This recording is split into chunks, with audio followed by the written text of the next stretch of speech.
ألا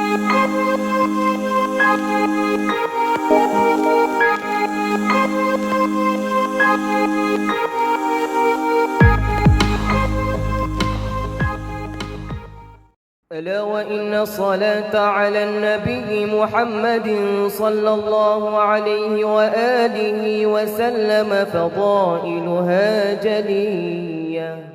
سبحانك لا علم لنا إلا ما علمتنا إنك أنت العليم الحكيم.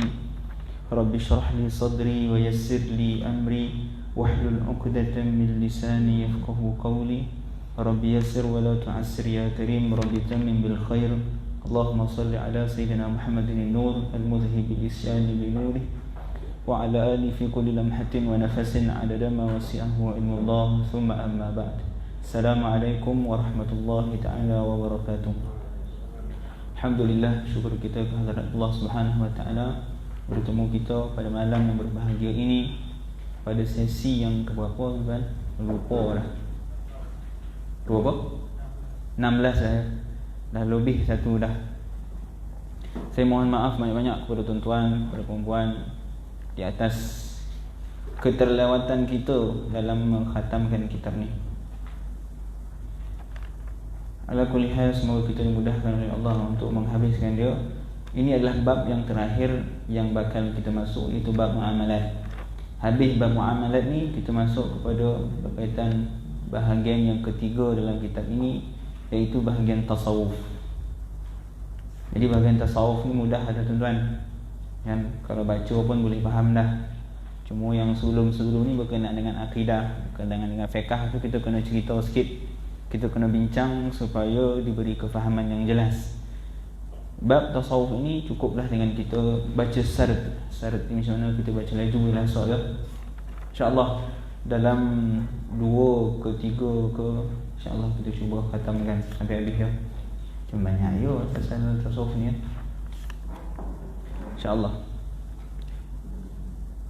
Jadi tuan-tuan yang dirahmati Allah Subhanahu wa ta'ala, InsyaAllah hari ini kita masuk bahagian muamalat, bahagian yang terakhir dalam bab akid, dalam bab fiqh.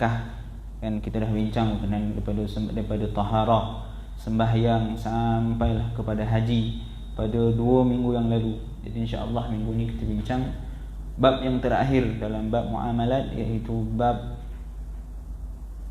fiqh yang terakhir, iaitu bab muamalat. Jadi tuan-tuan, dalam fiqh ni dia ada 4 pecahan. Biasanya kalau disebut, kalau akidah itu ada berapa pecahan? Ada 3 kan? Tuan-tuan ada yang hadir pengajian di Parui ke? Tak ada. Okey, dalam akidah kita ada 3 pecahan. Yang pertama berkenaan dengan uluhiyat, tentang ketuhanan, tentang sifat 20, sifat wajib bagi Allah, sifat harus, sifat mustahil. Kemudian yang kedua, pecahan kedua, iaitu pecahan nama dia an-nubuwah, tentang kenabian, tentang sifat wajib bagi Nabi, sifat harus bagi Nabi, sifat mustahil bagi Nabi. Pecahan yang terakhir itu namanya pecahan as-sam'iyat. Sam'iyat ni apa? Biasa kita dengar sam'iyat kan? Sam'iyat ni adalah perkara gaib, berkenaan dengan siksa dalam kubur, berkenaan dengan mahsyar, sirat, syurga, neraka. Maka itu semuanya namanya sam'iyat. Kenapa nama dia sam'iyat? Sebab dia adalah benda yang sama'. Sama' ni apa? Dengar. Tuan-tuan ada yang baca bahasa Arab ya? Ada sikit-sikit. Sama' tu adalah dengar kan? Kenapa nama dia sam'iyat? Sebab perkara gaib ni perkara yang didengar ya. Dia tak dapat dilihat. Kita hanya dengar sahaja tentang kiamat, tentang mahsyar, tentang syurga, tentang neraka, tapi kita tak nampak. Jadi itu sebab tu nama dia sam'iyat, benda yang hanya didengar tapi tak boleh dilihat pada waktu sekarang. Bila akan lihat? Bila sampai waktunya kita akan lihat. Jadi itu pecahan dalam ilmu akidah. Dalam fiqh pun dia ada pecahan dia, pecahan umum dia terbagi kepada 4. Yang pertama berkenaan dengan taharah, berkenaan dengan bersuci kan? Dalam ni juga ada nama dia berkaitan dengan salat, berkaitan dengan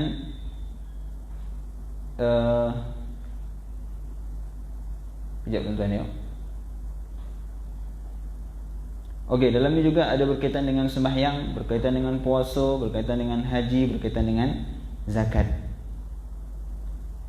Ini bahagian yang pertama daripada 4 bahagian. Jadi semua yang berkaitan dengan ibadah, daripada taharah, sembahyang, puasa, zakat, haji, jenazah, itu semuanya di bawah pecahan yang pertama yang berkenaan dengan ibadah, ketaatan kepada Allah. Yang kedua, itu namanya munakahat, berkaitan dengan perkahwinan, berkenaan dengan talak, berkenaan dengan rujuk, berkenaan dengan fasakh dan sebagainya. Itu bahagian yang kedua. Bahagian yang ketiga namanya bahagian jinayah. Bab jinayah, hukum hudud, hukum qadhaf, hukum ta'zir dan sebagainya. Dan bahagian yang terakhir nama dia adalah bahagian berkenaan dengan hamba. Itu biasanya dibincang pada bahagian yang hujung, berkenaan dengan hamba. Berkenaan dengan hamba mukatabah, hamba berkaitan dengan keseluruhan hamba. Ada nama dia hamba yang dinisbahkan kepada maksudnya apa? Hamba ni dia seolah-olah ibu kepada anak. Sebab apa? Zaman dulu hamba itu boleh bersama dengan hamba. Pada hukum dasarnya bersama dengan hamba itu boleh dengan beberapa syarat. Jadi bila lahir anak, hamba itu jadi ibu. Jadi ada perbincangan yang cukup panjang dalam bab hamba, hujung bab fiqh. Jadi ada 4 secara umum dia pecahan dalam ilmu fiqh. Kita dah selesai bahagian yang pertama. Selama kita panjang-panjang belajar ni tuan-tuan, baru habis bahagian yang pertama, iaitu bahagian ibadat, bahagian berkaitan dengan taharah, salat, puasa, zakat, haji. Baru bahagian yang pertama. Ada bahagian yang kedua, ketiga, keempat yang tak dibincangkan dalam kitab ini, kan? Cuma sebab tu bila disebut sebagai rubu' ibadah, rubu' tu maksud dia 1/4, kan? Contohnya dalam kitab Safinatun Najah. Kalau tuan-tuan pernah mengaji kitab Safinatun Najah, apa lagi Mukhtasar Latif, Muqaddimah Al-Hadramiyah, itu semuanya kitab berkaitan dengan rubu'ul ibadah. Orang kata apa maksud rubu'ul ibadah? Dia hanya bincang berkenaan dengan taharah, salat, puasa, zakat, haji, jenazah, itu sahaja. Sebab tu nama dia rubu', 1/4 daripada ibadah. Jadi itu asas yang wajib difahami. Sebab tu kalau orang merasa dia kata, Ustaz saya dah khatam Safinatun Najah, Ustaz saya dah alim fiqh, belum lagi tuan-tuan. Safinatun Najah tu tuan-tuan, kalau dalam ilmu Quran dia hanya iqra' saja, asas. Jauh lagi perbincangan fiqh yang cukup dalam dibincangkan oleh para ulama. Okey, jadi hari ni kita tak bincang bab munakahat. Walaupun dalam bab muamalat ni pengarang akan sebut beberapa perkara berkaitan dengan munakahat, tapi sangat ringkas. Secara umum dia adalah berkaitan dengan muamalat, iaitu pecahan yang ketiga kita sebut tadi, iaitu bahagian muamalat. Okey. Jadi kata pengarang, Bismillahirrahmanirrahim, qala al-muallif wa nafa'ana bihi bi 'ulumihi fid dharain amin. Fasal, kewajipan memberi perhatian terhadap perkara yang halal dan haram dalam setiap transaksi muamalat. Kata pengarang, faslun yajibu ala kulli muslimin mukallafin an la yadkhula fi shay'in hatta ya'lama ma ahallallahu minhu wa ma harrama. Kata pengarang, wajib ke atas semua orang Islam yang mukallaf untuk tidak melakukan sesuatu sehingga dia mengetahui apakah perkara yang wajib, perkara yang Allah Subhanahu wa taala halalkan dan perkara yang Allah Subhanahu wa taala haramkan daripadanya. Berhenti kat situ, kan? Jadi kata pengarang, wajib kata semua orang Islam yang mukallaf. Kita dah bincang banyak kali dah tentang mukallaf ni, kan? Mukallaf tu apa? Dia yang pertama berakal, yang kedua baligh, yang ketiga bulugh dakwah sampai dakwah, yang ketiga salamatul hawas, selamat tubuh badan, tak cacat. Ini mukallaf. Jadi bila ada seseorang hamba, seseorang manusia itu ada 4 syarat ni, nama dia mukallaf.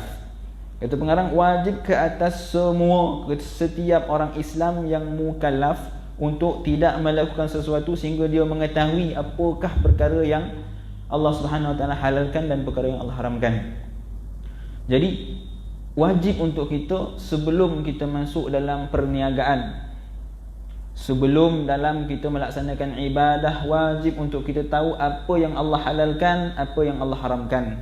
Ini kita dah sebut pada awal-awal pengajian berdasarkan kepada hadis Nabi, talabul ilmi faridatun ala kulli muslimin wa fi riwayatin muslimatin. Menuntut ilmu itu wajib ke atas setiap orang muslim.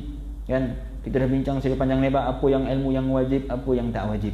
Jadi kata pengarang, sebelum seseorang itu nak berniaga, jadi dia wajib untuk pelajari apa yang halal dan apa yang haram dalam perniagaan. Tak boleh dia main terajah. Dia tengok orang berniaga sekarang kan zaman Covid kan, semua orang berniaga kan. Alhamdulillah perkembangan yang baik untuk masyarakat kita.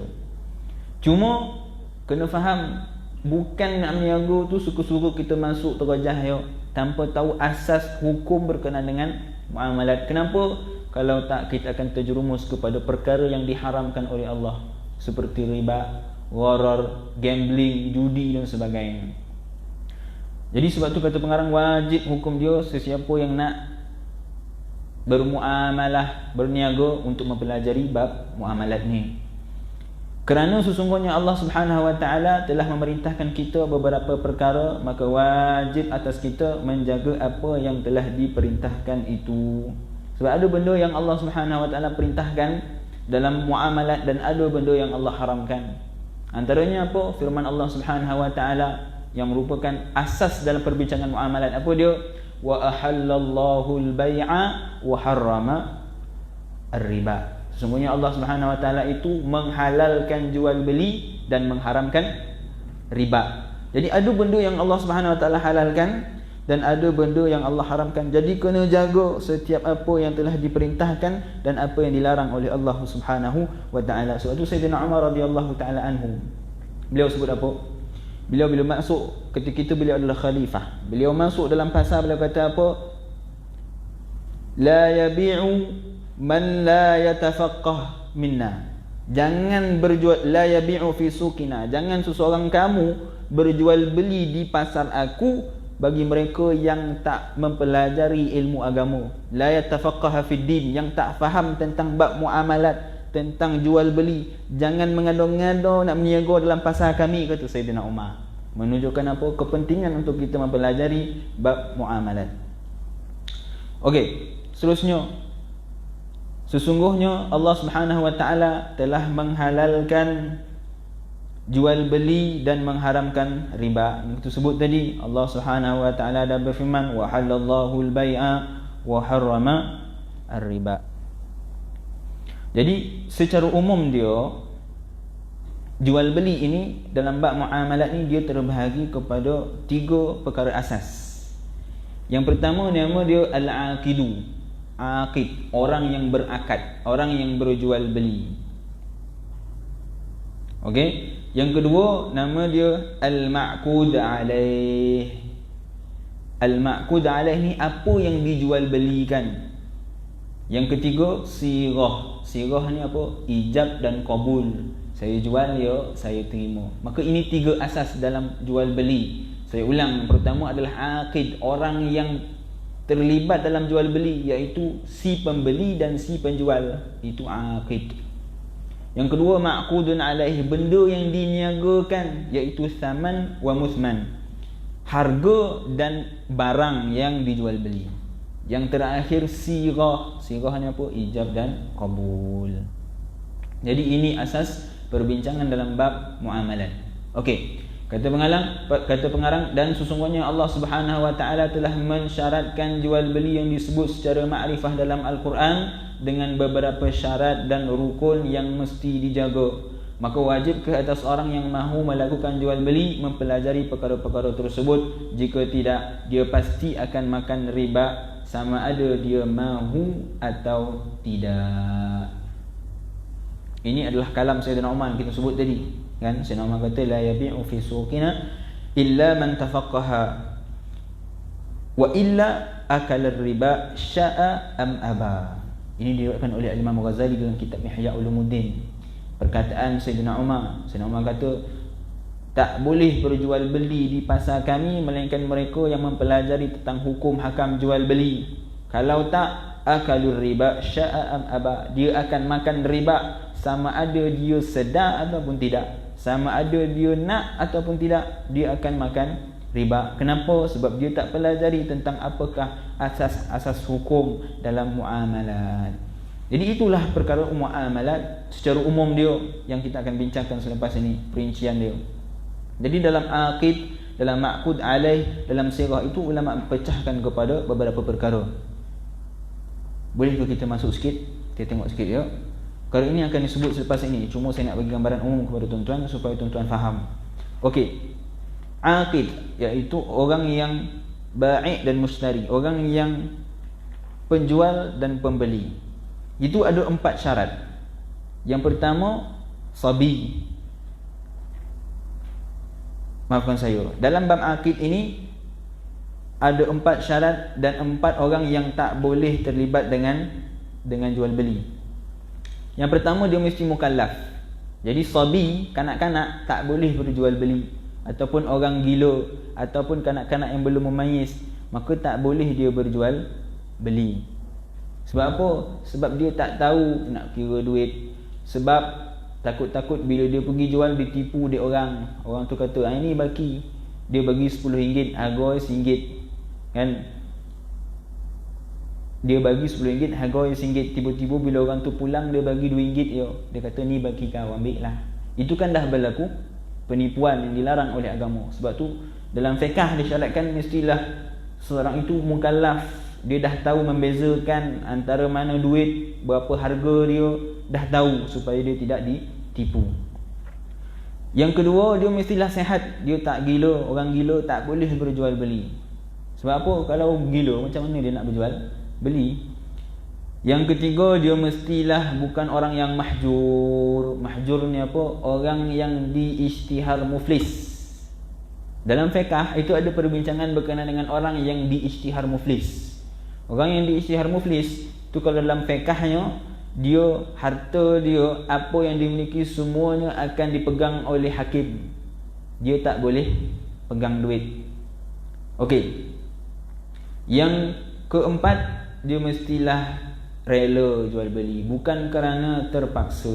Bukan orang paksa kau beli, kau tak beli siap kau, tak boleh. Maka di situ terbatal pembelian. Kalau bawa kepada hakim, hakim akan pulangkan duit sebab pembelian itu terbatal kerana atas dasar paksaan. Dia mestilah atas dasar rela. Itu dalam bab pembeli dan penjual. Dalam bab ma'qud alaih, iaitu harga dan barang yang diniagakan, itu ada 5 syarat. Yang pertama, dia mestilah tahirun, suci. Ini nanti kita akan bincang. Ustaz, macam mana pula kalau jual baju? Macam mana kalau kita jual kucing? Kan kita beli kucing. Macam mana pula kita beli macam-macam yang najis? Kan ni syarat dia kena tahir, kena suci. Boleh tak kita beli benda najis? Itu nanti kita akan bincang. Yang kedua, muntafi'an, yang memberi manfaat. Tak boleh kita beli barang yang tak memberi manfaat. Apa contoh barang yang tak memberi manfaat? Kata ulama dalam mazhab Syafi'i, alatul lahwi, permainan muzik yang melalaikan. Maka itu tak boleh diberi kerana dia bukan muntafi', benda yang dimanfaatkan. Contoh yang lain apa dia? Yang tak manfaat beli, rokok. Ini disebut oleh ulama. Benda yang tak manfaat dibeli apa dia? Rokok. Cuma yang menarik itu tuan-tuan, ulama bincang dalam bab jual rokok itu ada 3 hukum. Wajib, harus, haram. Ustaz ni dah wajib pula jual rokok ni, biar betul ustaz ni kan. Bila masa wajib kita jual rokok, ini secara asas dia, benda rokok itu tak manfaat jadi tak boleh dijual. Tapi ada dalam keadaan yang dia wajib dijual. Bila ada seseorang yang dia dah ketagih rokok, kalau dia tak dapat rokok dia akan mudarat kepada diri dia, maka pada ketika itu wajib dijual rokok. Ada dalam keadaan yang haram. Haram bila ada budak kecil datang nak beli rokok, haram hukum dia jual rokok tersebut kepada budak kecil. Kan? Harus tu saya tak nak bincang lah, kan tuan-tuan gunakan dalil tu untuk kata harus beli rokok. Ala kulli hal, rokok adalah antara benda yang ulama sebut sebagai tak bermanfaat untuk dibeli. Antara yang lain apa dia? Beli somut. Pergi kedai kan, ini orang bah tanya, nak beli apa bang? Nak beli somut 8 ekor. Beli apa saja beli. Itu antara benda yang tak manfaat fiqh. Antara dia apa yang lain? Kalau jongkik, tak ada benda lain yang dibeli. Kalau jongkik ni boleh Itu antara perkara yang kata ulama tak bermanfaat untuk dibeli. Okey. Seterusnya yang ketiga, mestilah wilayah. Dia mestilah barang tu dia milik. Bukan dia jual kereta orang lain. Kan dia pergi kat garaj tu, dekat parking tu, dia kata cantiklah kereta ni, kau nak tak boleh, belilah kereta ni. Kereta orang dia jual Jadi tak boleh dia jual barang yang bukan dia milik. Dia kena jual barang yang dia milik. Samalah macam ada tanah kosong, tiba-tiba dia datang kat tanah tu, dia letak tapak untuk dijual. Bukan tanah dia yang sibuk-sibuk tambal, maka hukum dia haram. Tak boleh dijual beli sebab bukan milik dia. Itu nanti kita akan lihat perbincangan yang lebih dalam. Seterusnya, al-qudrah ala taslimihi. Dia mestilah mampu untuk diberikan. Tak boleh dijual benda yang tak mampu untuk dijual, untuk disampaikan. Itu nanti kita akan bincang secara dalam. Contoh dia apa? Contoh dia ada handphone. Handphone ni kena curi. Kan? Kena curi. Dia tahu siapa yang curi ni. Datang orang, dia tanya, kau nak beli tak handphone Dan? Nak, Dan jual kat kau. Tapi kau ambil sendiri kat dia lah. Apa hukum dia? Haram. Sebab apa? Sebab tak boleh dia nak ambil. Ni pencuri. Orang yang kalau nak minta ke dia, mau dibunuh Contoh kan. Jadi ada mudarat, benda yang mustahil untuk diambil, maka pada ketika itu tak boleh dijual beli. Samalah macam dia kata saya ada tanam pokok kotah kan, contoh kau nak beli tak pokok kotah tu? Nak, mana dia tu hujung gunung tu tinggi tu dijual contoh Jadi perkara itu perkara yang susah untuk kita ambil ataupun kita kata sebagai mustahil untuk diperolehi, maka pada ketika itu tak boleh dijual beli. Dia mestilah benda yang kita jual tu benda yang mungkin untuk kita jual beli, mungkin untuk dia perolehi, bukan benda yang mustahil untuk diperolehi. Yang kelima adalah makluman, mestilah diketahui. Kan tak boleh contoh beli kereta. Kan saya nak beli kereta lah. Ataupun ada orang jual, saya jual kereta. Kau nak beli tak, dia tanya. Lepas tu orang tu tanya, kereta apa? Adalah, dia jual dia. Kau nak tak beli. Jadi benda tu tak maklum, tak diketahui. Jadi tak boleh hukum dia. Jadi barang yang nak dijual tu mestilah maklum. Dia tahu apa kereta apa jenama berapa pintu pakai minyak ron contoh dia kena tahu detail. Samalah macam kita contoh kalau kita aplikasikan pada zaman sekarang, beli kat Shopee kan, beli kat Lazada. Kalau orang tu dia jual kat Shopee, dia tunjuk bentuk dia warna gelap, dia buat tanda soal contoh kan. RM5 harga boleh tak? Tak boleh. Kenapa? Sebab dia adalah benda yang kita tak ketahui. Nak jual mesti ketahui. Jual contoh jual emas online dekat Shopee, mesti bagi tahu berapa bentuk berapa tobai, berapa saiz kena bagi tahu, kena nyatakan dekat bawah tu. Sebab tu kalau kat Shopee dia ada description bawah tu kan. Kena baca, kena tengok. Sebab jangan jadi orang yang beli kereta kan, dia kata murah lah kereta ni 200, belilah. Sampai-sampai anak boleh naik, dia tak boleh naik. Sebab apa? Dia tak baca description kat bawah tu. Bawah tu tulis ini saiz sekian. Dia tak baca, dia beli sampai-sampai kocik. Kan macam-macam lagi lah. Sebab dia tak baca. Dalam dia kata salah Shopee menipu, sedangkan dia yang tak baca. Jadi kalau dia penjual dah sebut dengan jelas saiz sekian, untuk sekian umur bentuk sekian, jadi penjual tak salah. Tak boleh kita kembalikan barang yang dijual sebab dia dah bagi tahu, kita yang tak baca. Okey. Selesai bab maqud alaih, benda yang jual dan harga. Seterusnya as-sighah.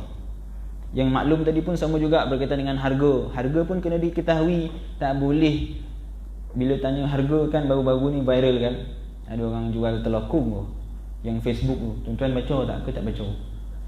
Jual Facebook, orang tu tanya berapa harga. Duduk pusing, dia tanya alhamdulillah pakcik telah diberi hidayah untuk membeli ini. Sesungguhnya membeli ini akan memberi kebaikan kepada ahli keluarga. Dia pusing, orang tanya harga berapa. Dia duduk pusing, dia bagi nasihat. Boleh tak saya tahu anak berapa umur, sekian. Dia tak bagi tahu harga. Jadi dalam jual beli, harga kena jelas. Berapa harga, tak boleh dia sembunyi-sembunyikan. Sama lah juga hari ni orang biasa buat apa dia? Nak beli PM. Orang tanyakan harga berapa? PM. Dia kata Kenapa nak PM? Kenapa tak boleh tulis je harga dekat situ? Kenapa biasanya orang suruh PM? Dia nak panjangkan komen tu kan, bagi orang tertarik. Kalau tak PM, kalau dia bagi tahu harga tu orang dah tak message dah, orang dah tak tanya. Jadi macam mana dia nak tarik pelanggan? Dia tak tulis harga, dia tulis PM, ataupun dah bagi tahu dalam private message. Nanti panjanglah komen-komen PM kan. Jadi perkara itu tak jelas, tak boleh. Sebab tu kerajaan dah putuskan tak boleh penjual itu letak PM. Dia kena tentukan berapa harga dia. Kalau ikut perundangan pun dah salah. Begitu juga dalam hukum. Okey. As-sighah. Sighah tapi tadi apa? Ijab dan qabul. Kan, dalam ijab dan qabul mestilah la tatakhallu bi kalam ajnabi. Dalam ijab dan qabul, saya jual ya barang ni, saya terima barang ni. Jadi tak boleh di antara saya jual dan saya terima tu ada perbincangan yang lain. Contoh, dia kata saya jual ya botol air ni. Sebelum dia nak jawab saya terima tu, dia buka, anak berapa, dia tanya. Dah kahwin belum? Jadi ada pemisah di antara ijab dan qabul, maka tak boleh. Dia mesti berturut. Seterusnya dalam bab sirah ni juga, dia mestilah tak boleh sukutun tawil, diam yang terlalu lama kan. Saya jual dia benda ni, dia diam, dia menung, dia fikir, dia tengok barang tu, mau sampai setengah jam baru dia kata saya beli. Maka tak boleh. Sebab apa? Dah ada diam yang terlalu panjang. Yang ketiga, mestilah tawafukul ijar wal qabul. Mestilah sama, saya jual ya air ni, saya beli. Yang dia maksudkan beli tu air ni lah. Bukan maksud saya jual ya air ni, dia kata saya beli ya cawan ni. Kan dah berbeza di antara cawan dan botol air, maka tak sah. Dia mestilah sama, saya jual botol air, saya terima. Apa yang terima ni? Botol air. Okey? Kemudian tak ada ta'liq, tak ada takkid. Tak boleh ta'liq. Contoh ta'liq ni apa? Contoh dia letak syarat. Saya jual ya botol ni, tapi contoh kalau kita sebut takkid, saya jual botol ni untuk semalam. Tak boleh. Maksud dia apa? Akad dia dalam dia ijab dan qabul itu adanya benda menentukan masa. Saya jual untuk 1 hari, saya jual botol ni untuk 2 hari. Tak boleh. Itu bukan beli. Beli ni apa? Bila kita kata beli, dia pemilikan secara mutlak lah. Dia bukan pinjam ataupun sewa. Sewa tu lain. Ini kita bincang tentang jual beli. Bila beli, dia akan secara mutlak untuk dia, milik dia. Tak boleh orang tu kata sejam lagi dan ambil balik. Tak boleh. Itu bukan jual beli. Okey. Itu nanti kita akan bincang secara detail lah tuan-tuan. Begitu juga dengan berkenaan dengan forex kan, berkenaan dengan bitcoin, apa lagi macam-macam tuan-tuan kalau kita nak bincang. Tapi tak tahulah sampai ke tak. Saya minta izin untuk habis awal sikit malam ni tuan-tuan. Kita habis dalam pukul 10 ya. Lagipun kita mula awal sikit tadi kan. Okey. Kata pengarang, sesungguhnya Rasulullah SAW telah bersabda yang mafhumnya peniaga yang jujur akan dibangkitkan pada hari kiamat bersama para siddiqin dan para syuhada. Ini hadis Nabi SAW. Nabi sebut at-tajiru as-saduq yuhsyaru yaumal qiyamati ma'a siddiqin wa syuhada. Seorang peniaga yang jujur, maka pada hari kiamat dia akan dibangkitkan oleh Allah Subhanahu wa taala bersama dengan orang yang siddiqin, orang yang saleh, orang yang jujur dan para syuhada. Jadi ini kelebihan yang Allah Subhanahu wa taala janjikan bagi seorang peniaga yang jujur. Maka Nabi SAW sebut bahawa dalam perniagaan itu ada 9/10 daripada punca rezeki. Nabi SAW sangat menggalakkan umatnya untuk berniaga. Nabi kata 9/10 daripada punca rezeki adalah melalui perniagaan. Jadi kita sangat galakkan untuk masyarakat kita berniaga, termasuklah ustaz-ustazah kan. Kita sangat sedih bila ada ustaz-ustazah yang cuma mengharapkan daripada duit ceramah contoh dia. Bukan salah, saya tak kata salah. Mungkin ada golongan yang memang kerja dia adalah berceramah kan, full time, tak ada masa untuk berniaga. Tak apalah, itu full time. Tapi sebaik dia apa? Dia mesti ada duit sendiri, dia mesti ada perniagaan sendiri supaya dia tidak mengharap kepada orang lain kan. Dia mesti ada duit sendiri. Bila dah berlaku Covid contoh kena PKP contoh dah meragau masjid kena tutup, pusat pengajian kena tutup, dah mengagau tak ada duit. Jadi digalakkan untuk para ustaz dengan ustazah itu juga untuk berniaga kan. Cuma kadang-kadang bila ustaz dengan ustazah niaga dah bayar pula nak pergi mengajar kan, sibuk duk pergi tengok kedai dan sebagainya. Ala kulli hal bergantung kepada individu itu sendiri. Okey. Ia tidak terjadi melainkan kerana apa yang dia tempuhi, iaitu bermujahadah melawan nafsu, keinginan dan memaksa dirinya untuk melaksanakan segala transaksi mengikut apa yang telah diperintahkan oleh Allah Subhanahu Wa Taala. Kenapa dia dapat kelebihan ni kata pengarang? Sebab dia menempuhi dan melawan nafsu dia untuk meninggalkan riba, untuk meninggalkan perkara-perkara yang diharamkan oleh Allah. Jadi atas sebab itu maka dia akan dibangkitkan oleh Allah Subhanahu Wa Taala bersama dengan para syuhada. Para syuhada itu akan berjuang melawan musuh. Adapun orang yang berniaga, dia melawan siapa? Dia tak ada musuh. Dia ada siapa? Dia ada musuh dalam diri dia. Dia tak ada musuh zahir, dia ada musuh dalam diri dia. Siapa dia?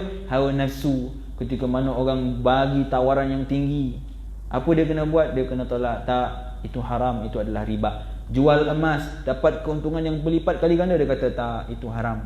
Melabur dalam pelaburan yang haram, kan? Melabur dengan keuntungan profit yang sangat tinggi. Contoh kita kata 20% keuntungan setiap tahun, tinggi. Dia kata apa? Tak. Dia melawan hawa nafsu dia. Dia kata tak, perkara ini diharamkan oleh Allah, aku tinggalkan. Jadi atas dasar itu, perlawanan, pertembungan di antara dirinya dengan nafsu, maka sebabkan itu dia dibangkitkan oleh Allah bersama dengan para syuhada. Okey. Sekiranya tidak seperti itu, maka sudah jelas ancaman Allah Subhanahu Wa Taala terhadap orang yang melanggar perintahnya. Maksudnya apa? Kalau dia tak endahkan dah peduli ialah riba pun riba lah dia kata kan. Melabur dalam tempat yang haram pun tak apalah, asalkan dapat duit. Maka jelas ancaman Allah terhadap orang yang melanggarkan perintah Allah. Sebut banyak dalam ayat Al-Quran tentang ancaman bagi mereka yang memakan daripada harta yang haram. Okey. Kemudian sesungguhnya semua transaksi lain seperti sewaan, sebut dalam bahasa Arab tu, tuan-tuan boleh tengok kat atas tu, nama dia al-ijarah. Ijarah ni apa dia? Sewaan. Kan? Ijarah itu ada dua. Ada nama dia ijaratul ain, ada nama dia ijaratul zimmah. Ijarah ain ni apa? Ijarah ain ni maksud dia sewa barang. Sewa kereta, sewa motor, sewa kapal terbang contohnya. Itu sewa ain. Ada nama dia sewa zimmah. Sewa zimmah ni apa? Sewa dia punya kepakaran. Contoh dia apa? Kepakaran dia menjahit baju. Jadi kita upah dia, kita gunakan kepakaran dia untuk menjahit baju. Kepakaran dia doktor, kita jumpa dia sebagai seorang doktor, kita bayar untuk kepakaran dia sebagai seorang doktor. Itu nama dia ijaratu az-zimmah. Okey, dalam bab ijarah ni dibincangkan oleh ulama panjang lebar. Cuma dalam ni dia tak sebut secara panjang lebar, cuma disebut secara umum tentang sewaan. Jadi kalau nak dibincangkan secara sewaan di detail tuan-tuan sangat panjang, akan memerlukan satu kelas khusus. Tapi dia dibincangkan dalam kitab-kitab mutawalat, kitab-kitab fiqh yang dalam. Contoh dia apa? Fathul Qarib. Apa dia lagi? Mughnil Muhtaj, Minhajul Talibin dan sebagainya. Kitab-kitab yang dalam dibincangkan secara detail. Cuma dalam pengajian kita tak sebut kerana kesuntukan masa dan perbincangan yang terlalu panjang. Ala kulli hal secara umum dia tuan-tuan, ijarah ni adalah sewaan, dan dalam sewaan ini ada beberapa syarat yang ditetapkan oleh para ulama. Cuma saya suka untuk bawa benda yang realiti yang berlaku di Malaysia, kan? Ada orang dia belajar fiqh, dia khatam kitab bab muamalat ni, dia khatam. Bukan khatam kitab ni, khatam kitab yang dalam, perbincangan yang dalam. Tapi untuk diaplikasikan pada zaman moden dia tak faham. Dia tak tahu kenapa lah bank gunakan konsep ijarah. Kenapa bank gunakan al-ijarah al-muntahiyatu bitamlik, dia tak faham. Okey, kita cerita sikit berkenaan dengan ijarah. Kita pada masa sekarang kita menggunakan konsep ijarah dalam bank. Okey, sebelum dalam bank kita cerita dulu dalam bab sewaan kereta. Sewa kereta kita akan bayar atas dasar sewaan. Dan antara syarat bagi orang yang menyewakan segala kerosakan pada barang yang disewa mestilah ditanggung oleh penyewa, bukan orang yang penyewa. Penyewa tu orang yang menyewakan kan, bukan orang yang sewa. Jadi pemilik kepada rumah, contohnya dia sewa rumah, sebarang kerosakan yang bukan disengajakan, bukan sengaja dia pergi cabut kipas contohnya, ataupun dicabut di kopak pintu contohnya, dia sengaja di kopaan, maka itu bukan bawah tanggungan pemilik. Tapi kalau contoh rumah itu dah bertahun-tahun pintu dah rosak, wajib kepada pemilik untuk tukar. Kipas kalau dah tak berfungsi, wajib pemilik, bukan orang yang menyewa. Begitu juga dengan kereta kan, kalau ada sebarang masalah pada kereta, siapa yang bertanggungjawab? Bukan orang yang menyewa, tapi siapa dia? Orang yang bagi sewa. Kami dulu di Morocco memang kerja menyewa kereta kan, sebab tak ada kereta. Jadi Morocco nak berjalan kena naik kereta. Kadang-kadang bawa tetamu daripada majlis agama, daripada MB pernah time Tok Mat Marin pernah datang bersama dengan delegasi dia. Jadi kena sewa kereta. Bila sewa kereta ni tuan-tuan, Arab ni tuan-tuan, dia bukan peduli pun kereta tu elok atau tidak. Dia bagi pinjam, yang penting dapat duit kan. Jadi bila bawa tengah jalan, lagi kalau pergi ke tempat musim sorry yang ada salji, kereta jam, mati, apa yang kena buat? Telefon dengan pemilik. Jangan kita duk sibuk-sibuk nak pergi telefon orang yang repair kereta. Sebab apa? Kalau kita repair dah siap elok, jangan harap yang pemilik tu nak bayar balik. Takkan ada dia nak bayar tu kan. Jadi kena terus kontak dia, tanya dia, manakan dia kata tak apa, kau repair dulu, Kang Dan bayar. Dia kata macam tu. Maka pada ketika itu barulah boleh kita repair kan. Tapi nanti dia pemilik kena bayar. Ini yang masalah yang akan berlaku bila nanti kita akan bincang tentang konsep al-ijarah al-muntahiyatu bitamlik. Ada satu konsep al-ijarah al-muntahiyatu bitamlik. Boleh saya cerita sekali tuan? Dia perbincangan tinggi sebenarnya. Cuma sekadar saya nak bagi kefahaman kepada tuan-tuan supaya tuan-tuan nampak tentang aplikasi di perbankan Islam, supaya orang tak salah faham dalam perbankan Islam. Hari ni orang kata apa beza bank Islam? Pinjam bank Islam tak bank Islam sama je. Kena juga bayar apa nama dia tuan-tuan? Interest. Kan? Sama ada bank Islam tak bank Islam sama, ustaz, kena bayar interest. Kan? Takaful Islam ataupun insurans yang biasa sama je, ustaz bayar dia. Tak ada beza pun. Kenapa saya nak ambil Islam? Beza itu nanti kita tengok. Okey. Antara perbezaan di antara bank Islam dengan bank bukan Islam, walaupun secara dasarnya keuntungan dia sama. Sebab apa? Sebab bank dia perlukan kepada keuntungan, nama pun bank. Apa yang tak perlukan keuntungan? Baitumal. Baitumal dia tak pentingkan keuntungan. Dia hanya untuk membantu, nama pun Baitumal. Tapi kalau bank itu tujuan dia apa? Untuk mendapat profit, mendapat keuntungan. Jadi tak nak atau tidak, dia kena cari macam mana nak dapatkan keuntungan. Kalau tak, dia bankrupt. Kan? Kita pernah di Malaysia, kita aplikasikan bank yang total Islamic. Bagi pinjaman kita tak bagi interest.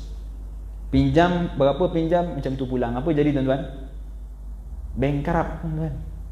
Sebab apa? Tak ada keuntungan. Macam mana nak bayar pekerja, nak bayar pejabat, nak bayar proses, semua tu perlukan duit. Jadi macam mana kita nak bina bank yang berunsurkan Islam, itu kenalah kita buat sebagai hilah. Hilah ni apa? Hilah ni nama dia hilah lah. Kan? Dalam fiqh kita boleh buat hilah. Apa tu hilah? Pada dasarnya dia adalah haram, tapi kita pusing akhirnya jadi tak haram. Contohnya kita pinjam. Kan? Pinjam 100,000 bayar 500,000 contoh dia.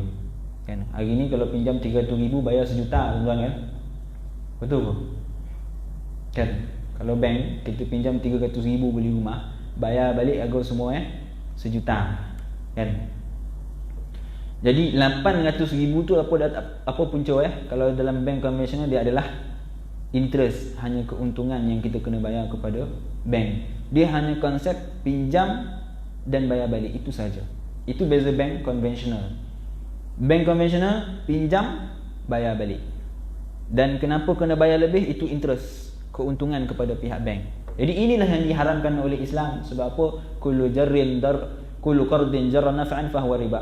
Setiap pinjaman itu yang membawa kepada manfaat, mendapatkan manfaat, hukum dia haram. Tak kira lah kalau kita pinjam bersama kawan kan, dan tak ada duit lah, pinjam lah 300 contoh kan. Kawan kita bagi, kawan kita pun bagi 300. Ni kata apa? Sok bagi balik 350 dia kata. Apa hukum dia? Haram. Walaupun dia kata sok bayar balik 300 singgit kata dia. Dia kata singgit tak apalah. Dan punya interest dia kata. Apa hukum dia? Haram. Sebab apa? Kullu qardin jarra naf'an fahuwa riba. Setiap pinjaman yang mengambil satu manfaat daripada orang yang meminjam, hukum dia haram. Dia adalah riba. Itu nanti kita bincang dalam bahagian seterusnya, riba ad-dain. Okey. Itu bank konvensional. Kalau bank Islam, apa beza kita meminjam dalam bank Islam? Dalam bank Islam, kita bukan pinjam atas dasar peminjam dengan orang yang memberi pinjam. Dia bukan dasar kita pinjam duit. Dia dasar apa? Dia didasarkan kepada jual beli. Kita berjual beli dengan bank. Macam mana? Nanti kita bincang. Itu nama dia hilah yang kita sebut tadi. Hilahnya apa? Kita buat hilah. Daripada sebenarnya dia haram, tapi kita pusing-pusing, akhirnya dia jadi halal. Ustaz, boleh ke Ustaz? Ulama khilaf sama ada hilah dibenarkan ataupun tidak dalam Islam. Kebanyakan ulama membenarkan hilah, tapi dengan syarat tidaklah kita buat hilah itu yang membawa sehingga kita menafikan hukum Allah. Kan? Contoh dia apa yang dilakukan oleh kaum Yahudi. Kan Allah kata, Allah larang untuk nangkap ikan pada hari Sabtu. Dia buat apa? Dia pasang pukat hari Jumaat. Hari Jumaat dia dah siap-siap pasang. Sebab dia kata apa? Sabtu kalau tak tangkap ikan, rugilah. Sebab apa? Kata ulama, pada hari Sabtu itu Allah uji dengan mereka. Hari yang lain tak banyak ikan, hari Sabtu Allah datangkan banyak ikan, melompat-lompat ikan sampai hilang sabar orang kaum Yahudi. Dia tengok, ikan ni kan saja kau lompat-lompat depan dan mentang-mentang Allah tak kasih tangkap, kau lompat-lompat depan dan. Yahudi buat apa? Dia pergi pasang pukat hari Jumaat. Ini nama dia apa? Hilah. Kan? Hilah, tapi hilah ini adalah hilah yang haram. Kenapa? Kerana dia menafikan hukum Allah. Allah kata tak boleh tangkap hari Sabtu, tak boleh lah. Tak boleh kita buat hilah untuk membolehkan dia. Tapi ada dalam beberapa keadaan yang dibolehkan. Contoh dia apa? Berdasarkan kepada hadis Nabi SAW. Nabi SAW suatu ketika dalam peperangan Khandaq ataupun peperangan Khaybar, seingat saya. Jadi Nabi lihat ada sahabat yang jual kurma yang jenis mahal, jenis kurma yang ada di Khaybar kalau tak silap saya. Jadi kurma tu jenis yang mahal. Dia jual dengan kurma yang jenis rate dia rendah. Nabi tanya, macam mana kau tukar tamar dengan tamar ni? Sahabat kata apa? Kami jual tamar yang mahal dengan tamar yang murah ni. Tamar yang murah ni banyak sikit daripada tamar yang mahal. Macam mana nak tukar? Kami contoh dia, tamar yang murah ni kami jual dengan 1 kilo, tukar dengan tamar yang mahal dengan 500 gram. Jadi kan ada perbezaan di antara tamar yang mahal dengan tamar yang murah. Ini riba tak? Dia adalah riba. Itu nanti kita bincang pada bahagian seterusnya. Sebab apa? Dia pertukaran di antara tamar, dia mestilah sama. Mithlin bi mithlin wa yadan bi yadin. Dia mestilah harga dia sama. Tak boleh yang ini 1 kilo, yang ini 500 gram. Walaupun rate dia adalah rate yang tinggi, tak boleh. Hukum dia haram. Okey. Lalu Nabi ajar apa? Nabi kata itu riba. Sahabat tanya, lalu nak buat macam mana Rasulullah? Kau kena jual dulu tamar yang murah ni, jual dulu, dapat duit, beli tamar yang mahal. Itu kan hilah. Mula-mula Nabi kata haram. Sebab apa? Dia pertukaran di antara tamar yang murah dengan tamar yang mahal. Tamar yang murah dia bagi 1 kilo, tamar yang dia beli tamar yang mahal menggunakan tamar yang murah 1 kilo. Dia faham tak tuan? Saya tulis sikit lah kan. Dia beli tamar, ini tamar yang mahal contoh kan. Ini tamar yang murah. Okey. Jadi pada awalnya sahabat buat macam mana? Dia nak beli tamar yang mahal ni, kan? Dia buat apa? Dia tukarkan tamar, macam mana nak beli ni, dia bagi sekilo tamar yang mahal, tukar dapat 500 gram. Dia bagi sekilo tamar yang murah, dapat 500 gram daripada tamar yang mahal. Nabi kata tak boleh. Itu riba nama dia. Sebab apa? Pertukaran yang tak sama. Tamar kalau nak tukar sekilo, kena tukar dengan sekilo. Tukar 500 gram, kena tukar 500 gram. Tak kira lah apa jenis pun. Tapi Nabi ajar satu helah. Macam mana nak, kalau nak jual juga macam mana? Kata Nabi, mula-mula jual dulu pada si A. Jual dulu tamar ni. Nanti dia bagi duit. Dia bagi duit. Duit tu bolehlah tamar mahal ni, guna duit tersebut. Adapun nak tukar di antara tamar dengan tamar, tak boleh. Hukum dia haram. Hukum dia adalah riba. Jadi daripada hadis ini ulama kata boleh kita buat helah untuk keperluan yang mendesak. Contoh yang keperluan mendesak apa tuan-tuan? Kita nak beli rumah harga 300,000. Boleh ke kita nak bayar cash tuan-tuan? Boleh lah, tapi bukan semua orang. Kan? 300,000 mana nak cari? Kereta 100,000 pun payah kita nak cari, 40,000 pun payah kita nak cari. Ini kan rumah yang 300,000. Jadi nak tak nak kita kena buat apa? Kena pinjam. Kan? Perubahan zaman. Jadi kalau nak pinjam biasa haram. Bank semua amalkan riba. Sebelum ni lah, sebelum kedatangan, sebelum ada bank Islam. Jadi bank semuanya berunsurkan riba. Pinjam 100,000, pulang 300,000. Pinjam 300,000, kena bayar balik 1,000,000 contohnya. Jadi macam mana kita nak atasi masalah ini? Tapi kita kena pinjam ni, kan? Macam mana kalau tak ada rumah, kereta nak pakai, nak hantar anak sekolah, kan? Itu kan keperluan. Jadi atas dasar itu ulama ijtihad, ulama fikih.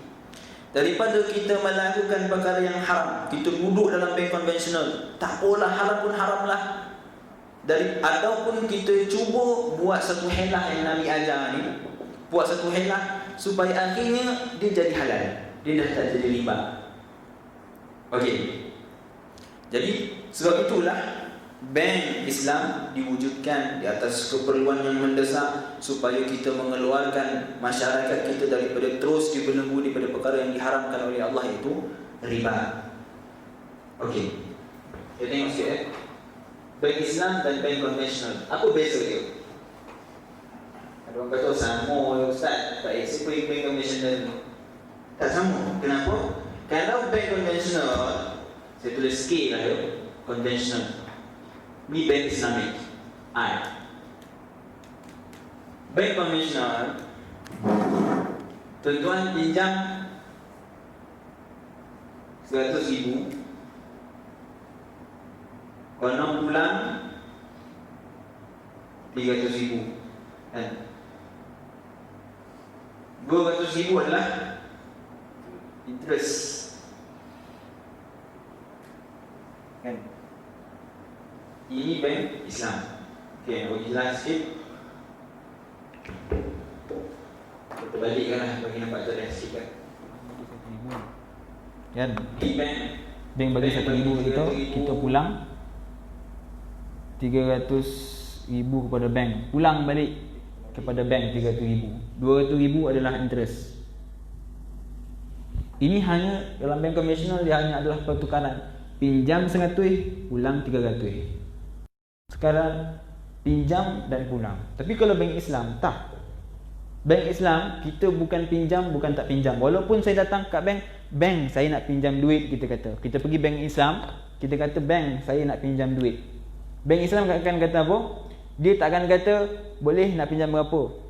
Walaupun sekarang kalau kita pergi bank mungkin akan cakap macam tu lah, kan? Sebab takkan dia nak torang kepada tuan-tuan macam mana saya torang sekarang ni, panjang cerita, kan? Tapi bila tuan-tuan pergi ke bank Islam, dia akan buat apa?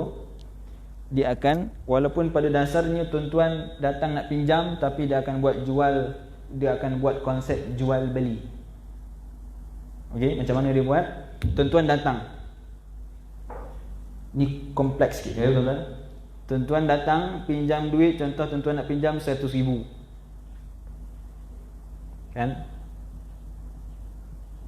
Tuan-tuan nak pinjam 100,000 kepada bank. Bank, saya nak beli kereta harga 100,000. Bank akan kata apa? Boleh. Jadi bank dia buat apa? Bank dia akan jual komoditi. Ini bank. Ini bank. Okey. Bank, bila kita datang bank nak punya 100,000, bank akan buat apa? Bank akan beli komoditi. Komoditi ni apa? Barang yang boleh dibeli. Biasanya di Malaysia kita akan beli kelapa sawit, palm oil. Kan? Bank dia akan beli kelapa sawit yang harga dia 100,000. Kelapa sawit, macam mana nak pakai kelapa sawit tuan-tuan? Agak-agak lah kelapa sawit.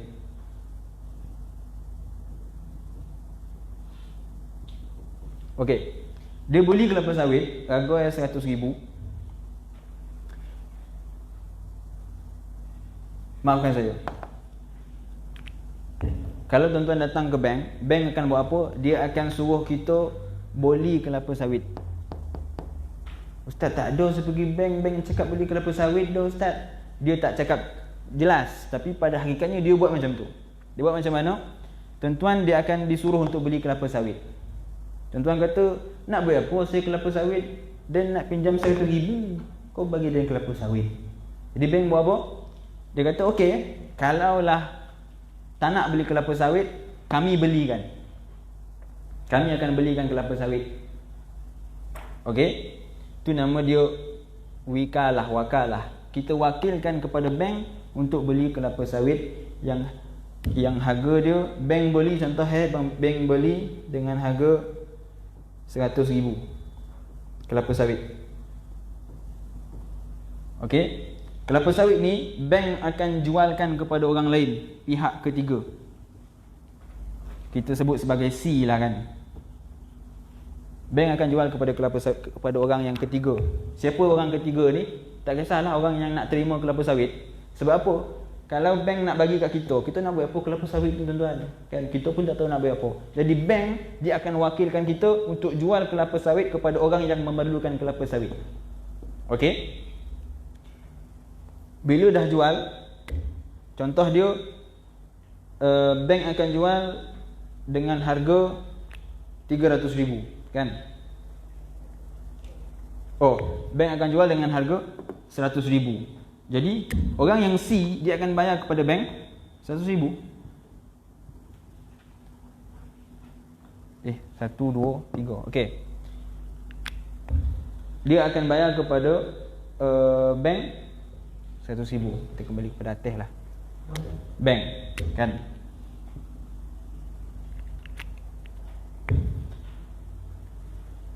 Kan poning tuan-tuan, saya pun poning lah. Okey. Jadi dia akan jual balik 100,000. Tapi ya. Mana ni kau? Sekejap ya, saya nak cari mana punca saya. Saya pun dah hilang punca lah. Dah lama tak mengulang ni tuan-tuan lah. Bank.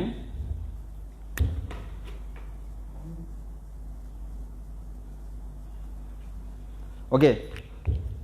Bank akan jual 300,000.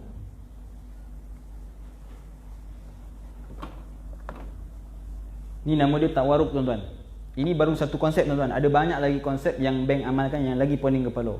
Ini pun dah poning dah, kan? Bank dia akan beli kelapa sawit dengan harga 100,000, dia akan jual kepada C. C akan bagi kepada bank 100,000. Oh, maafkan saya sebab kita tak beli ke bank. Okey. Bila bank kata jual kelapa sawit, itu maksud dia apa? Kita kan jumpa bank tadi, bank kata kau kena beli kelapa sawit sebab kita bukan macam bank konvensional, pinjam dapat settle, simple bank konvensional. Tapi bank Islam ada complicated sikit. Dia kata apa? Jumpa bank saya nak pinjam, bank akan buat apa? Dia akan beli kelapa sawit. Jadi bila bank sebagai wakil, kita sebut tadi bank sebagai wakil, bila wakil dia nak belikan kelapa sawit, dia minta dengan kita bak 100,000. Dia nak bolehkan kelapa sawit. Kita kata, mana ada duit nak bayar 100,000, dia nak datang nak pinjam dengan kau kan. Kau pula minta dengan dia 100,000. Jadi bank kata apa? Okey, kami bagi pinjam, kami dahulukan duit kami dengan 100,000. Kau bayar dekat kami secara bertangguh. Jadi kita bayar kepada bank dengan bayaran bertangguh, ansuran. Tapi bank kata, kelapa sawit ni kami beli je 100,000, tapi kami nak jual kepada engkau 300,000.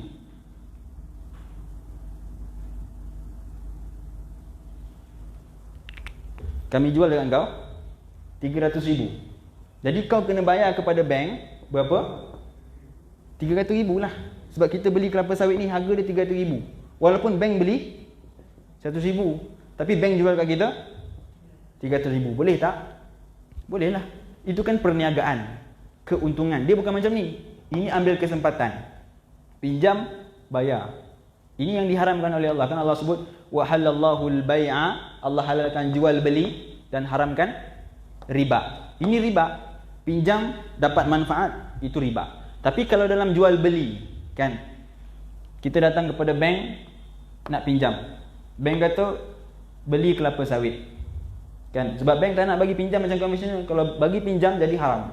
Bank buat macam mana? Dijadikan jual beli. Okey, jual kelapa sawit,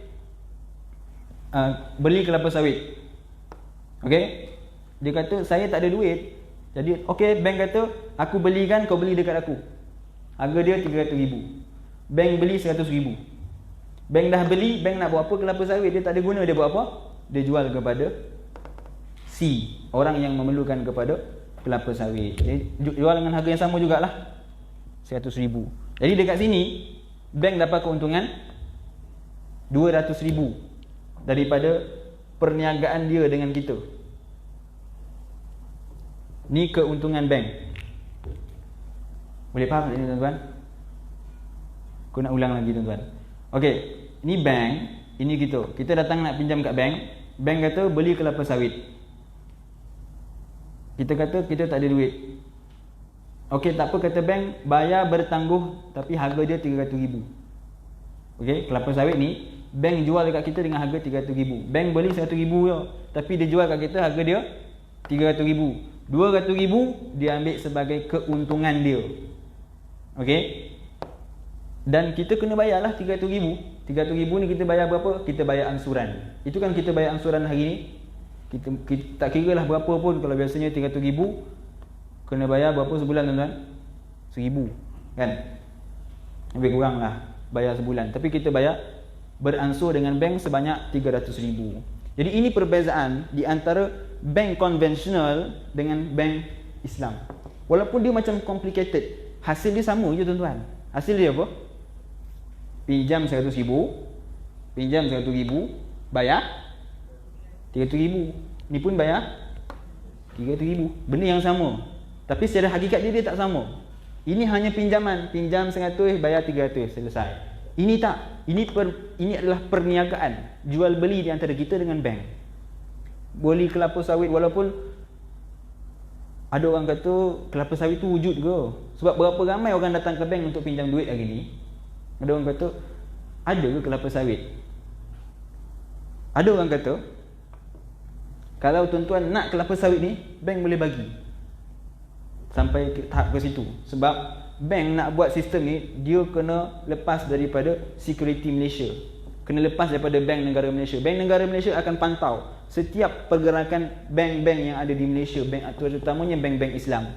Jadi kata orang, kata cendekiawan ataupun kata pakar dalam bank Islam, dia kata apa?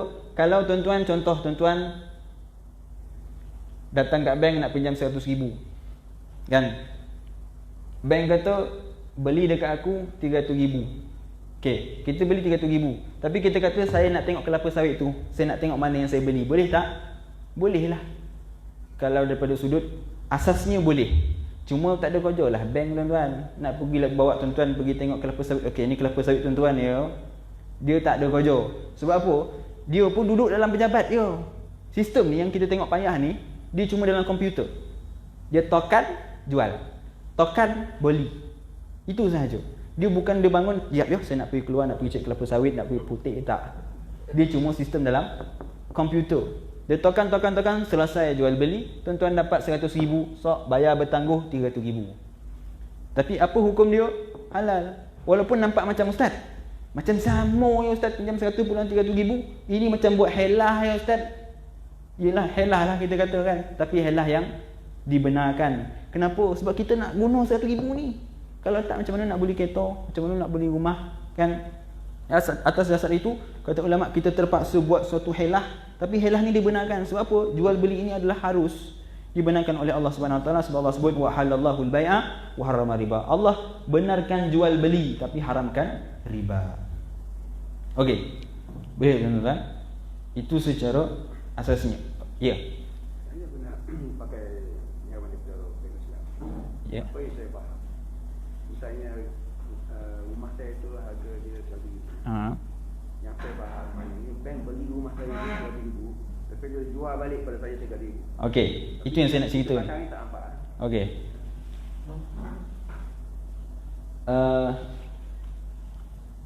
Ini baru satu konsep yang dilakukan. Saya sebut tadi, ada konsep, banyak lagi konsep yang dipraktikan oleh bank. Ini nama dia konsep tawarruk. Tak payahlah tulis tuan-tuan. Tuan-tuan tak ingat lah poning kepala yo. Ni saya cuba nak bagi gambaran kepada tuan-tuan supaya tuan-tuan faham. Nama dia konsep tawarruk. Ini hanya satu konsep yang diamalkan bank. Ada banyak lagi konsep yang dipraktikan oleh bank untuk bagi pinjaman ni. Ini yang paling famous. Kebanyakan bank guna. Walaupun ini pun tuan-tuan masih dipertikaikan oleh ulama. Ulama kata ni semua ni sebenar nak bagi pinjam, cakap je lah nak bagi pinjam, kata ulama yang tak setuju dengan perkara ni. Tapi kita nak kata apa? Kita dah tak ada jalan lain. Setakat ini, inilah jalan terbaik yang kita boleh buat. Kalau tak, kita tak ada duit nak beli rumah, nak beli kereta. Inilah jalan yang terbaik setakat ini. Walaupun kita kata, kita kena perbaiki sistem ni. Sistem ini seolah-olah kita menganiaya orang lain. Seolah-olah. Kita kena perbaiki. Tapi macam mana nak perbaiki? Kita kena fikirlah. Daripada sehari ke sehari kita kena perbaiki. Ini sistem pertama. Ada sistem yang kedua, yang Tuan Haji tanya tadi kan, tentang yang saya sebut tadi, al-ijarah al-muntahiyatu bitamlik. Ni kan kita bincang bab ijarah ni kan. Tadi kan ustaz kata nak cerita bab ijarah. Apa kena mengenai ijarah ustaz? Ada bank yang gunakan sistem al-ijarah al-muntahiyatu bitamlik. Maksud dia, kita sewa dengan bank, akhir sekali itu jadi milik kita. Contoh, Tuan Haji kata kan, kita beli rumah. Rumah tu seolah-olah kita sewa dengan bank. Bank beli rumah kita. Okey, dia beli rumah kita, lepas tu bank jual rumah tu dekat kita. Boleh gerak ke ni? Okey, itu tadi konsep yang pertama. Konsep yang kedua, kita nak beli rumah. Rumah rogoi 300,000 kan. Banyak benar lah kosong ni. Kan, 300,000 rumah. Kita pergi datang kat bank. Bank, dia nak beli rumah harga 300,000. Ni kita lah contoh kan. Kita datang kat bank. Bank, dia nak pinjam 300,000 nak beli rumah. Bank kata apa? Okey, aku beli bank ni, aku beli rumah ni dengan harga 300,000. Okey. Tapi aku jual rumah ni dekat engkau harga dia 1 juta. Itu kan proses jual beli. Dia bukan pinjaman. Kalau bank konvensional macam mana? Dia tak payah susah-susah macam ni tuan-tuan. Tuan-tuan datang nak beli rumah. Okey, nah 100,000 kau pergi beli rumah. Kan? Selesai. Itu bank konvensional. Dia hanya pinjaman. Itulah yang diharamkan oleh Islam. Tapi kalau bank Islam, dia tak buat pinjaman. Dia buat apa? Proses jual beli. Bank akan belikan rumah 300,000 dan rumah ni dia akan jual balik kepada tuan-tuan. Harga dia apa? 1 juta.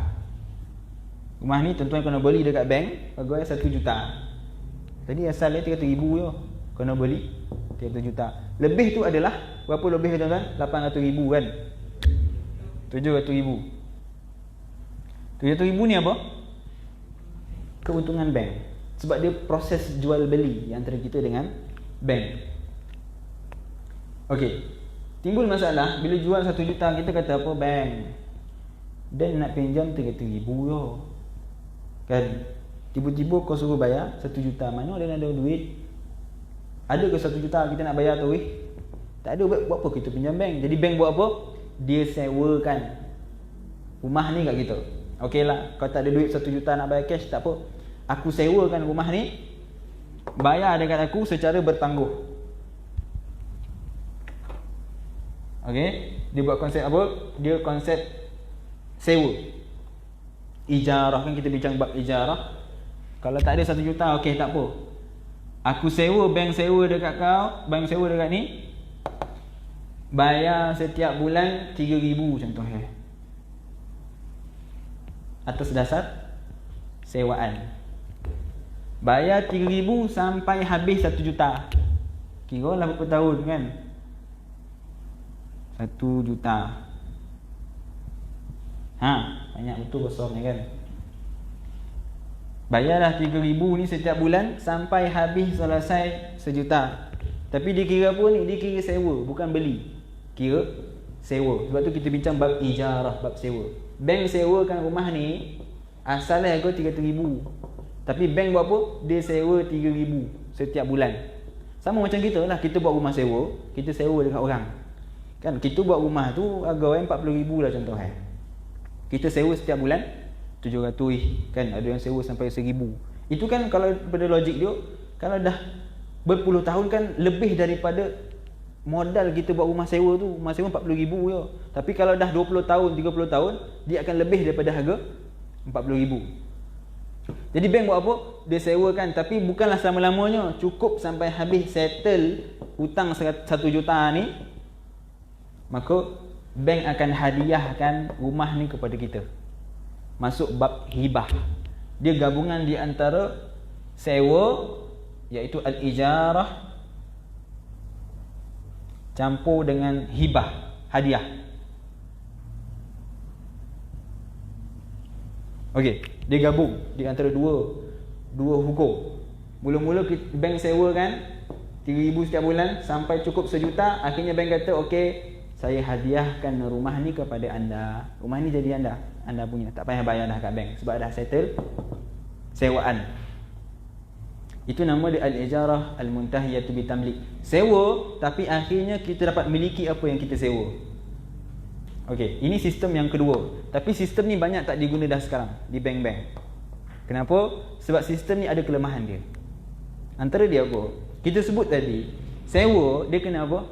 Kalau rumah ni rosak, rumah ni terbakar, rumah ni apa-apa pun, siapa yang kena bertanggungjawab? Bank. Bank dia kata apa? Tak ada kerja dan nak menyebut pasal rumah ni dah, kan? Dia kerja bagi duit, pinjam duit. Jadi dia tak nak kono-mengono dengan rumah. Dia cuma nak tahu 1 juta ni dia dapat balik, itu sahaja. Jadi sebabkan itu, bank biasanya dia tak nak guna konsep ni. Konsep ni akan memaksa dia untuk dia kena bertanggungjawab atas rumah. Contoh yang lain apa dia? Tiba-tiba bayar 3,000, belum sampai 3 bulan lari dah. Siapa yang kena bayar? Bank kena bayar. Jadi bank tak nak tanggung risiko. Jadi dia kena buat macam mana? Dia gunakan sistem ni.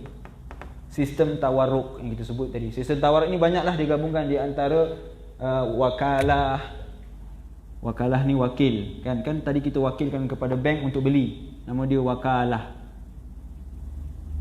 Gabungkan juga dengan mudharabah. Mudharabah ni apa? Kita upah. Mudharabah banyaklah tuan-tuan. Kan saya cerita lagi tuan-tuan pening. Okey, cukup dah tu. Tapi secara asas dia adalah konsep yang digabungkan oleh ulama sehingga dia jadi macam ni.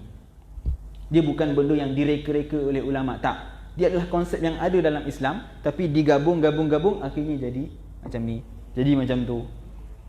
Okey. Boleh faham tuan-tuan ya? Ini penting tuan-tuan. Sebab apa? Konsep ni digunakan oleh bank dalam banyak perkara. Tuan-tuan nak beli rumah, nak beli kereta, ataupun tuan-tuan nak buat pinjaman biasa, pinjaman duit, pun akan digunakan konsep ini. Termasuk tuan-tuan guna kad kredit. Kan? Kad kredit, dia guna sistem apa? Kalau tuan-tuan guna kad kredit yang bukan Islamik, dia gunakan sistem ni. Tuan-tuan pinjam, tuan-tuan kena bayar balik berapa yang tuan-tuan guna dalam kad kredit. Ada limit-limit dia kan. Tapi kalau dalam bank Islam tak. Dia adalah proses jual beli. bank akan buat jual beli, akhirnya natijah dia apa? Tuan-tuan dapat 100,000. Natijah dia sama, tapi proses dia berbeza. Okey? Sebab tu tuan-tuan, kalau tuan-tuan yang ada kad kredit yang bukan Islamik, tukarlah kepada kad kredit yang Islamik. Kalau tuan-tuan ada yang bank yang bukan Islamik, tukarlah kepada bank yang Islamik. Kalau tuan-tuan belum tukar KWSP yang Islamik, tukar kepada KWS Islamik. Walaupun tuan-tuan kata ustaz sama je, ustaz tak ada problem beza daripada sudut aplikasi dia. Walaupun kita tak nampak dengan jelas, bank takkan cerita benda ni tuan-tuan. Kalau tuan-tuan buat kajian pun, kami buat kajian tentang kalau kami pergi bank takkan cerita. Ini rahsia bank. Apa yang dia guna, konsep apa yang dia guna antara dia dengan penasihat syariah. Dia orang saja yang tahu. Dia tak akan cerita. Tapi bila kita pergi bank Islam, dia ada penasihat syariah, kita yakin yang dia menggunakan konsep yang bertepatan dengan syarak, bukan riba. Okey. Boleh tak tuan-tuan? Ni bagus satu tuan-tuan, ijarah ni ha. Tu pun hongeh menghabis lah. Okey tuan-tuan, cukuplah tuan-tuan. Dah pukul 10 dah, sebab saya kena balik awal. Esok saya ada pengajian di Jains kan. Tak prepare pun lagi ni tuan-tuan. Minta izin tuan-tuan nak biar awal sikit. Tuan-tuan pun sedang ponek. Saya tahu pengajian ini sangat berat kan, terutama dalam bab muamalat. Ni nak faham pun dah satu kojo kan. Alhamdulillah tuan-tuan, ini cuma pandangan umum. Tuan-tuan janganlah duk sibuk fikir balik rumah ni kan. Balik rumah dah poning kepala. Orang rumah tanya, hari Selasa ya poning kepala. Hari Selasa ya poning kepala. Ustaz tu tak pernah mu aja berbolit-bolit. Saya cuma nak bagi pandangan umum kepada tuan-tuan supaya tuan-tuan nampak perbezaan di antara bank Islam dengan bank bukan Islam, dan tak timbul fitnah orang kata bank Islam ni tak guna. Tak payah masuk bank Islam, keluar semua daripada bank Islam. Tak. Dia ada hujah mereka yang tersendiri. Yang hujah ni dibina oleh ulama, bukan pandai-pandai bank buat sendiri. Wallahu a'lam tuan-tuan. Kita sambung lagi pada minggu akan datang. Macam mana nak habis ni tuan-tuan ya? Tak apa tuan-tuan. Ini asas yang tuan-tuan kena faham. Lepas ni dah kita laju je lah, tak cerita dalam ni lah ya. Dan maaf tuan-tuan atas terkasar bahasa, tersalah bicara. Yang baik itu datang daripada Allah, yang buruk yang lemah itu datang daripada diri saya sendiri. Hakikatnya keduanya datang daripada Allah Subhanahu wa taala. Kita tangguh majlis kita dengan tasbih kafarah dan suratul Asr. Subhanakallahumma bihamdika asyhadu an la ilaha illa anta astaghfiruka wa atubu ilaik. Bismillahirrahmanirrahim. Wal 'asri innal insana lafi khusr illa alladhina amanu wa 'amilus salihati wa tawassaw bil haqq wa tawassaw bis sabr. Assalamualaikum warahmatullahi taala wabarakatuh. sallallahu alaihi wa alihi wa sallam fadailuha jaliyah. فمن صلى عليه مرة واحدة عشرا عليه يصلي الله، وصلاة من الله رحمة وعناية علية يحبها ويكافئ المصلي بها أوفى المكافأة، وتعم بركاتها الجار والأهل والذرية، وتنصر المصلي بها على من ظلمه وآداه، فيا طوبى لمن جعل الصلاة على النبي شربه وغذاه. اللهم صل وسلم وبارك عليه وعلى آله وسلم عليه. يا حنان يا منان يا قديم الإحسان، بحر جودك مليان جد لنا بالغفران. يا حنان يا منان يا قديم الإحسان، بحر جودك مليان جد لنا بالغفران.